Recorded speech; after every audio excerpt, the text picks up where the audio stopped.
Hello friends, இந்த video நம்ம என்ன பார்க்க போறோம் அப்படினு பாத்தீங்கன்னா Combined Technical Services Examination non-interview போஸ்ட்டுக்கு ரிசல்ட் பப்ளிஷ் ஆயிடுச்சு. ஸோ அதுக்கப்புறம் பார்த்தீங்கன்னா ஓவரால் அனாலிசிஸ் அப்படிங்கிற ஒரு வீடியோ போட்டிருக்கேன். இன்னொன்று வந்து பார்த்தீங்கன்னா ரேங்க் ப்ரெடிக்ஷன் அப்படிங்கிறது, அதாவது ரேங்க் வச்சுட்டு whether you have a chance or not அப்படிங்கிறது ஒரு ப்ரெடிக்ஷன் மாதிரி ஒரு வீடியோ போட்டிருக்கேன். ஸோ இந்த வீடியோவில் என்ன பார்க்க போறோம்னா, இப்போ ரிசல்ட்ஸ் பப்ளிஷ் ஆயிடுச்சு. ஸோ அதுக்கப்புறம் என்னென்ன ப்ராசஸ் இருக்கும் அப்படிங்கிறத ஒவ்வொரு ஸ்டெப்பாக பார்த்தீங்கன்னா நான் இந்த வீடியோவில் சொல்லியிருக்கேன். ஸோ இது உங்களுக்கு ரொம்ப யூஸ்ஃபுல்லாக இருக்கும். ஏன்னா உங்களுக்கு அடுத்தது என்ன நடக்க போகுதுங்கிறது உங்களுக்கு தெரியாது. ஸோ இது வந்து எதை வச்சு கம்பேர் பண்ணிக்கன்னா, போன வருஷம் என்ன நடந்துச்சுங்கிறத இப்போ சொல்ல போகிறோம். ஓகேங்களா? ஸோ இந்த வருஷம் மேக்ஸிமம் இருக்கலாம், இல்லை ஏதாவது சேஞ்சஸ் இருக்கலாம். ஓகேங்களா? ஸோ இது வந்து ஒரு டென்டேட்டிவான ப்ராசஸ் தான், நெக்ஸ்ட் என்ன நடக்க போகுது அப்படிங்கிறது.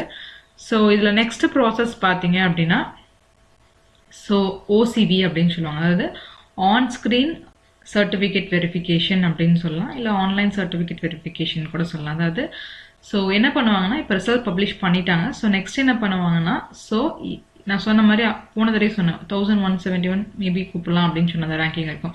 ஸோ உங்கள் ரெஜிஸ்டர் நம்பர்ஸோடவே அவங்க வந்து ஒரு ரிசல்ட்ஸ் பப்ளிஷ் பண்ணுவாங்க. அதில் வந்து யார் யாரை வந்து இந்த மாதிரி ஓசிவிக்கே கூப்பிட்டுருக்காங்கன்னு ஒரு பப்ளிகேஷன் வரலாம். ஓகேங்களா?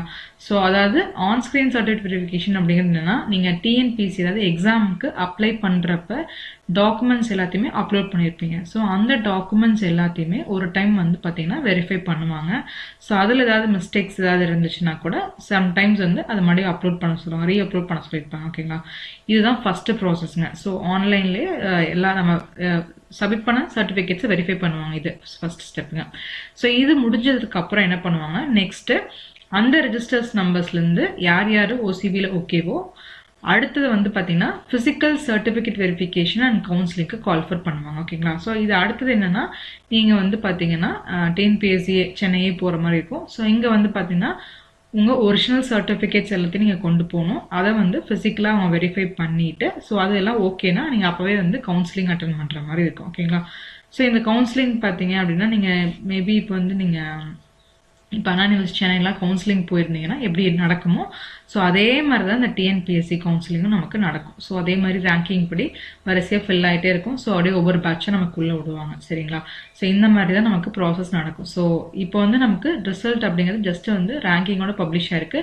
ஸோ நெக்ஸ்ட் நீ அடுத்த அதாவது அடுத்த ஏதாவது வந்து நமக்கு வரப்போ ரெஜிஸ்டர் நம்பர்ஸோடு நமக்கு வந்துடும். ஓகேங்களா? ஸோ அப்போவே உங்களுக்கு தெளிவாயிரும். ஓகேங்களா?